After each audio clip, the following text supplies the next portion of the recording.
So we have been going through the story of Joseph these past weeks, and since I was reading my dictionary in the P section this week, this is the penultimate sermon in the Joseph series. For those of you Green Bay Packer fans, that means next to last. And so we have one more. In the early service, it was White Sox fans I was picking on, so we're kind of spreading it around a little bit. And maybe you've been in a place in your life where you have just stopped and wondered, how on earth did I get here? A few years ago, the kids need to go to Kids Corner. Thank you. Kids, you can be dismissed. You can go to Kids Corner. Thanks, dear, for giving me the high sign there. I appreciate that. You know, out of habit after a year, got to get back into the swing of things. A few years ago, we were driving up on 65 to get back to Chicago, and something happened where the road was closed. I don't know if there was an accident, so I did the kind of Midwestern thing. I just got off at the next exit, and I just went west and north across the checkerboard, knowing that eventually the checkerboard would lead me home. And I was on this really good road, and I was making really good time, just zipping through the cornfields. And all of a sudden, even though it seemed like that road was going to go on forever, the road went on forever, but the pavement stopped. And I found myself going down the dirt road, getting the car all dusty. And then the dirt road became washboarded, and then I couldn't go 50 anymore. I had to start going 30 and get that vibration. And I wondered, how on earth did I get here? Where's the pavement?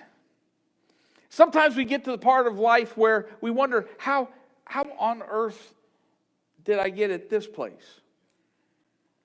I think that happens to a lot of us. Our lives take turns that we're not certain how it happened.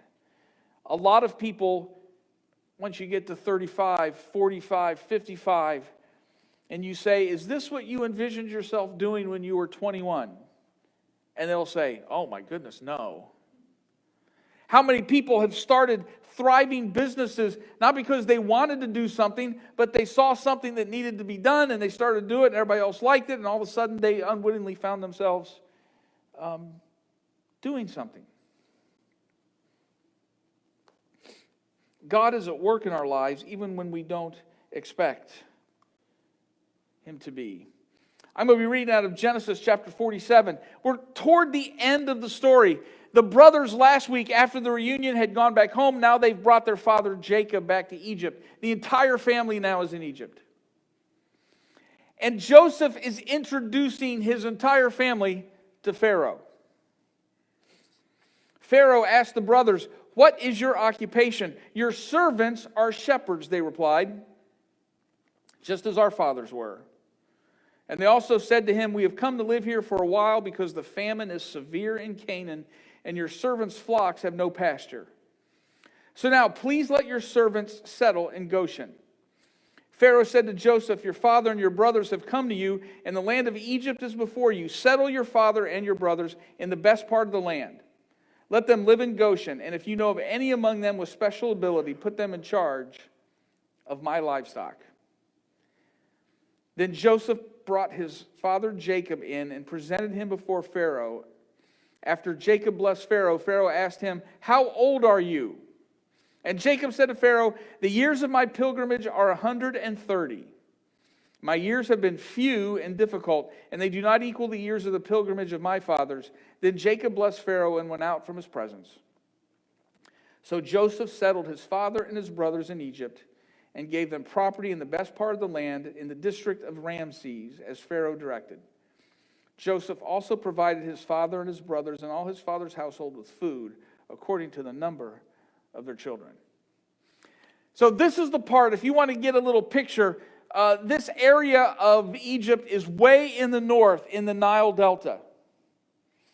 For years, there's been a debate, we read this passage about settled in this district of Ramses, which has always caused consternation among scholars for a lot of different reasons. It's hard to place this district. A lot of people think is these words, this description about the story, some was written a couple hundred years later, And where they were was not named Ramses yet, but it was in that area. It was also the area where the Nile spreads into many different fingers as it makes its way to the sea. So even in the time of famine, the land there was irrigated, was watered by the waters of the Nile. So even if there's a famine there, a lot of that water came from East Central Africa, off of Mount Kilimanjaro and more tropical areas, and it flowed north. And so there's always a source of water. Plus, it was that part in the northern part of Egypt that was a little closer to Canaan if they ever decided maybe they wanted to go back home. And so it was really a good place for them to settle. This is a story that's been unfolding now for a number of weeks. Just to go back, we saw the young Joseph. The early Joseph was a person that had been hard to get along with. He was an arrogant, self-centered young man without a trace or hint of self-awareness. He was the smartest guy in the room. And if you wanted to know, just ask him. He would have told you he's the smartest guy in the room. You know people like that. People who say they're the smartest in the room and will love every opportunity to tell you they're the smartest guy in the room. Except the person who declares that they're the smartest guy in the room is never the smartest guy in the room.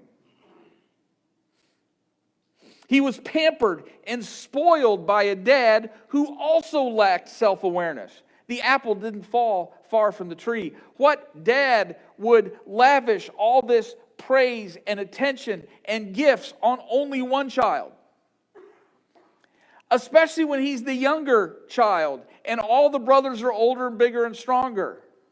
That's a disaster waiting to happen. As the oldest brother, I don't need reasons to just walk up and torment a little brother. Give me reasons and it'll happen more. This was not smart. Joseph was a person with an apparent character flaw, and you saw it a mile away, which makes him a lot like the rest of us. We all have character flaws. Oh, it could be pride, it could be greed, it could be gossip, it could be lust, it could be anger, it could be violence. The thing is, all of us have different flaws. Joseph's was just right there. He was arrogant, he was prideful, he lacked self-awareness, and he had a big mouth. And all of that flowed together in a way that ended up being bad news for him.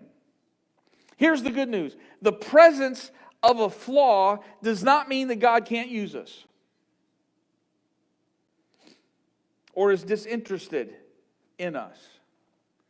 We take a quick tour of Scripture. Moses lacked confidence or argued with God. I can't speak. Don't put me in front. My brother talks a lot better than me. What are you picking on me for? There's other people better than me.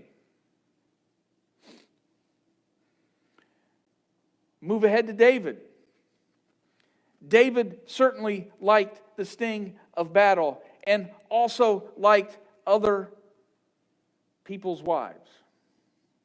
And yet God used him. Ezekiel. Don't even get started on Ezekiel. Ezekiel was crazy. Ezekiel did strange things in the middle of the street.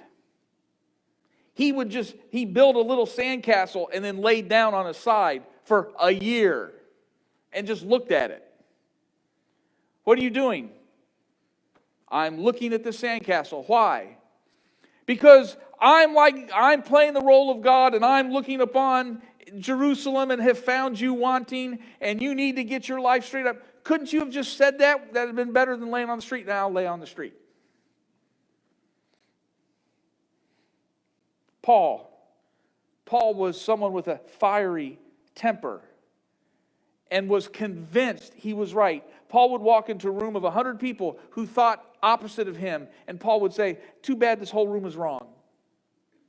And if you think I'm being unkind, Paul walked into a situation where the church was led by basically two people, mainly Jesus' brother, James, and Peter, who is widely known as kind of the head disciple, Jesus' closest friend. These are the two people, Jesus' brother and Jesus' head disciple. And Paul walks in a room after persecuting Christians and says, that's great. By the way, they're good guys. They're wrong. I'm right. For Paul to do what he did, I think being someone with that character was probably helpful at some level. But that Joseph's character flaw, that wasn't it. Then he was immediately sold into slavery by his family. He was falsely accused by a powerful man and a powerful man's wife. He languished in prison for years and then was forgotten about. And none of this is good. His life so far is disaster after disaster. Can we agree that there's really no redeeming part of the story yet? Here's Joseph. He's flawed. He's persecuted. He's a victim. He's forgotten. He's nowhere. Now we're in the later Joseph. The later Joseph has done actually surprisingly well. He was an overcomer. He didn't give up. He was persistent. Even after being sold into slavery, he had this moral core that said, oh no, I'm not going to pursue Potiphar's wife. That would not be what God would want. Where he got this in the middle of all this disaster is a surprise. And now Joseph is wise. He's smart. He's now become powerful. Somehow he's risen above all of this, and he's in this position where we don't really know what position it is, but seemingly Pharaoh has put him in charge of everything but having Pharaoh's authority. He determines what's used and what's not used, what is saved and how much is saved. He determines which people can live where, and as a result, his family gets to be in this fertile part of Egypt. And he's in a position of authority.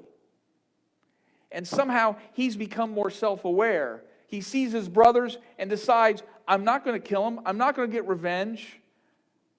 I'm going to have a reunion. And I'm going to be sure my little brother's there. And my dad is there. And the whole family that treated me so bad, we're going to reunite everyone again. And the whole family is going to thrive now.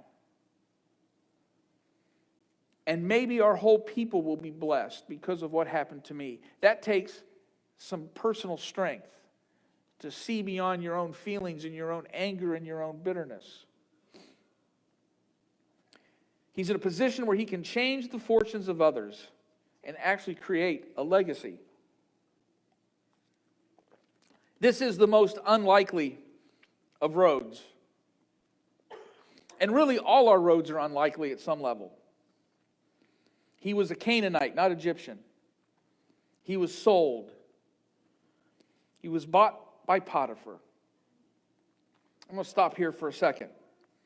Without being sold into slavery, Joseph would have remained a shepherd. And he may have been the best shepherd that ever was. His flocks could have been greater than all his brothers. He could have thrived so much, his flocks could have been greater than all the other brothers put together. And in the sense of his dreams, all the other 11 brothers would have bowed down before his greatness as a shepherd. See, we have no idea how life will go. We have plans, and then we have what happened. We can go through. My grandparents were farmers northeast of town.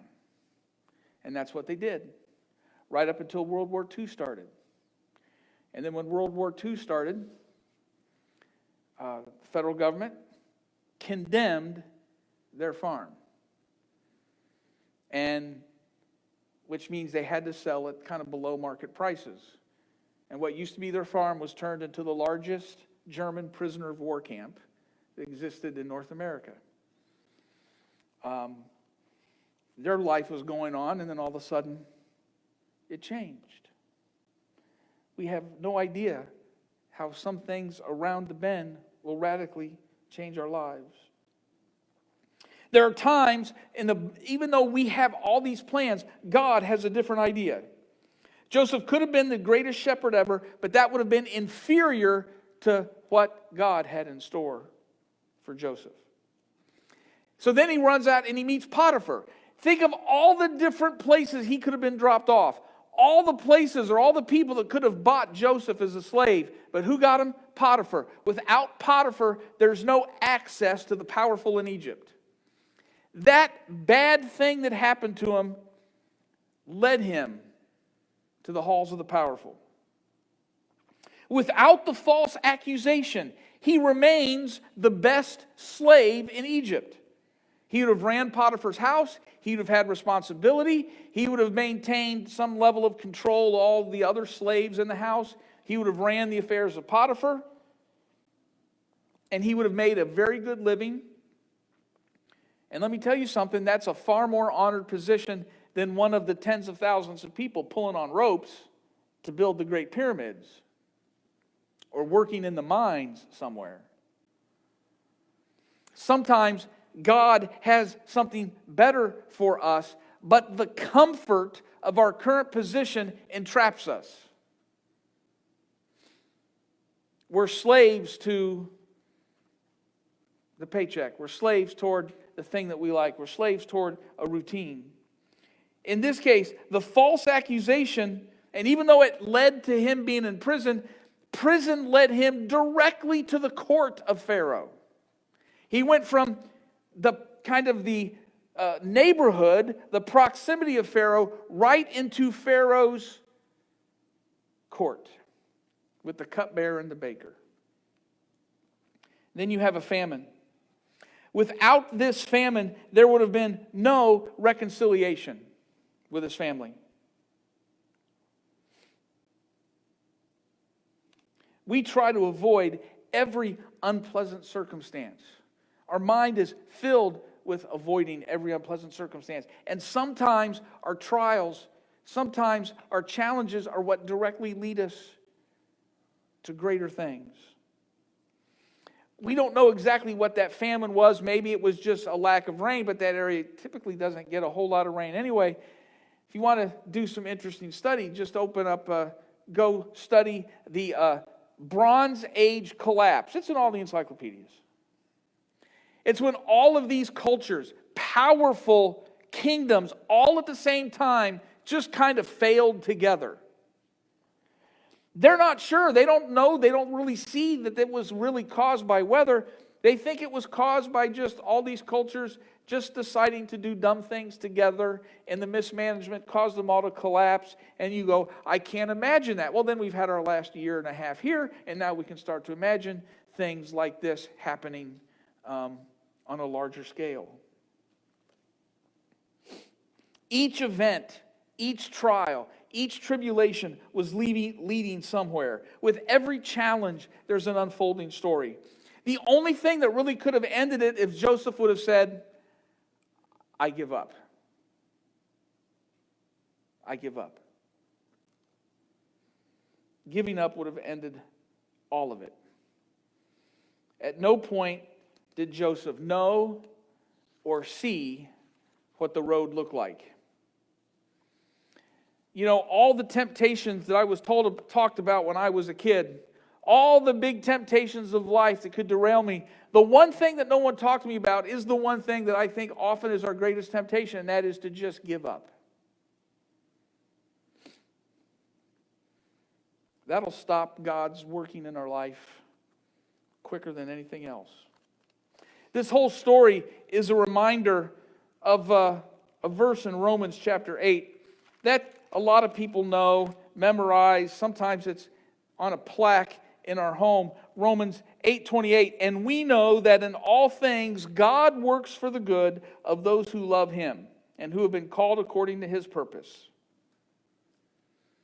But that's kind of not how we quote it. We quote it like this. All things work together for the good. Well, that's not really true. Joseph's arrogance was not good. Joseph's lack of self-awareness was not good. Joseph's slavery was not good. Joseph being falsely accused and hung out to dry when he's innocent of the charges is not good. Being forgotten is not good. There's a long list in probably everybody's life in here that is not good. Your bad shoulder is not good.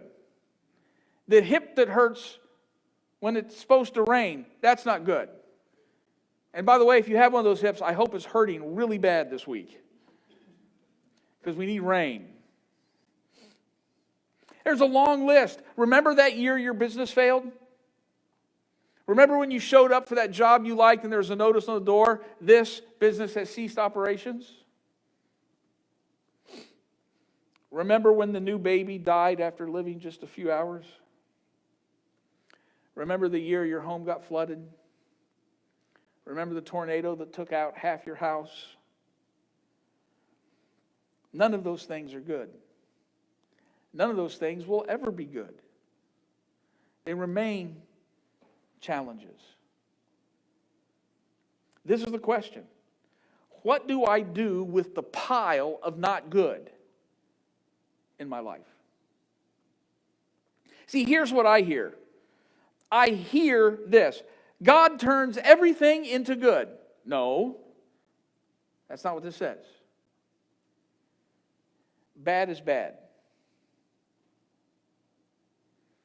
In the last 2 weeks, I've not walked up to Dwayne and put my arm around him and said, Dwayne, falling off the ladder, that's good. There's a good reason that God has for you to fall off that ladder. No, that's not what this verse says. Nor, as I hear it sometimes in churches with people with a big smile on their face, God works all things for the good, so be happy. No, don't do that either. If you're too happy at the wrong things, people in a padded truck will pick you up and take you to the nice facility where the men in white coats will take you to your new room. It's okay to have bad things happen. So what do I do with this pile of bad that sometimes amasses around in my life? God takes all the garbage that happens to us, and sometimes, probably most of the time, the garbage that happens to us is stuff that we create ourselves. And sometimes there's just kind of crud that happens to us that other people do. It will always be bad. It will always be garbage. It will always be this bad trial. That baby that you lost, there is no way that's ever good. Ever. What this verse says is God, if He's at work, can take all the garbage that happens in your life and use it to accomplish good if we're faithful. That's kind of a big if. Joseph could have stopped a lot of the good just by giving up. Just by giving up. But God can use it to accomplish good. We get this verse so wrong. God's not turning all things into good. Some stuff is still just bad and will always be bad.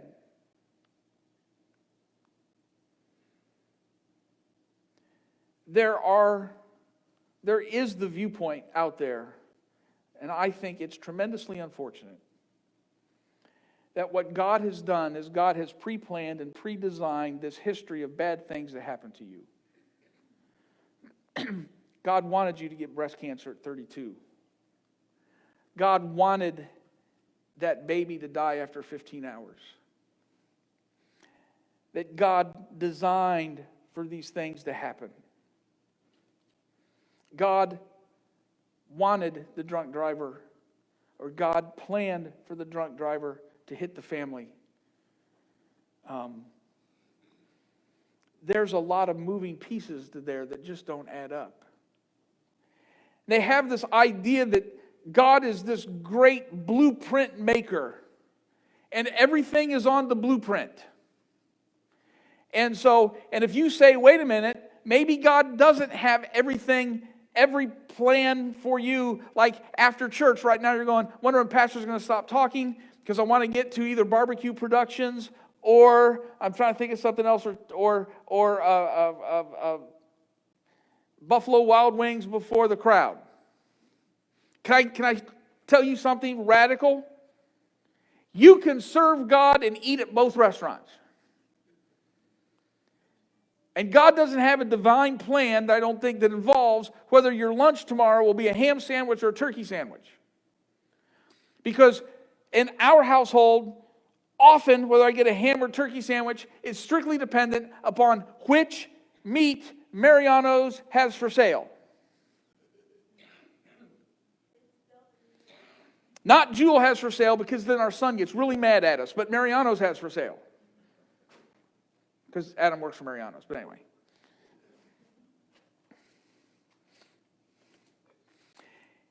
And we think, wait a minute, how dare you think God doesn't have anything planned? How dare you diminish God? I have a different picture of God.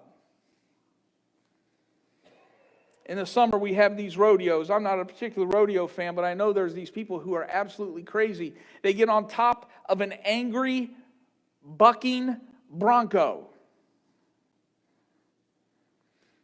And they sit, and that bronco does not want anybody on its back. And when they open up that gate, that bronco comes out snorting and spitting and kicking and rearing and spinning and doing all he can to get rid of that presence on his back. I kind of view God that way. We are rebellious people who do all we can to throw off this presence that has interest in us. We don't want God to have a say. We don't want God to have a voice. Get off me. Get rid of me. I don't want to hear from you. I'm done. And somehow God maintains. In spite of our best efforts, He stays God. And we get this wrong. We say God turns all these things into good. And no, this verse says, if we serve God and if we are faithful, He will take even the worst of what the world throws at us and use it for a greater good. That's a little different thing. If we stay faithful. I know that there's people who are dealing with things right now. You're dealing with stuff. It hasn't been a good week. It hasn't been a good month. It hasn't been a good year. I'm begging you to stay faithful. You have no idea where this road is going. There's also someone else. There's also people who just drift through life and don't ever think of anything. And at the end, oh, look where God has led me. Which is like Joseph. If he would have given in to Potiphar's wife and made a whole bunch of other decisions and stayed a slave all throughout the end of life, look where God led me. They sold me into slavery. I've been at Potiphar's house, but that doesn't mean God was involved. My challenge to you is to stay faithful and to see what God will use with your pile of not good.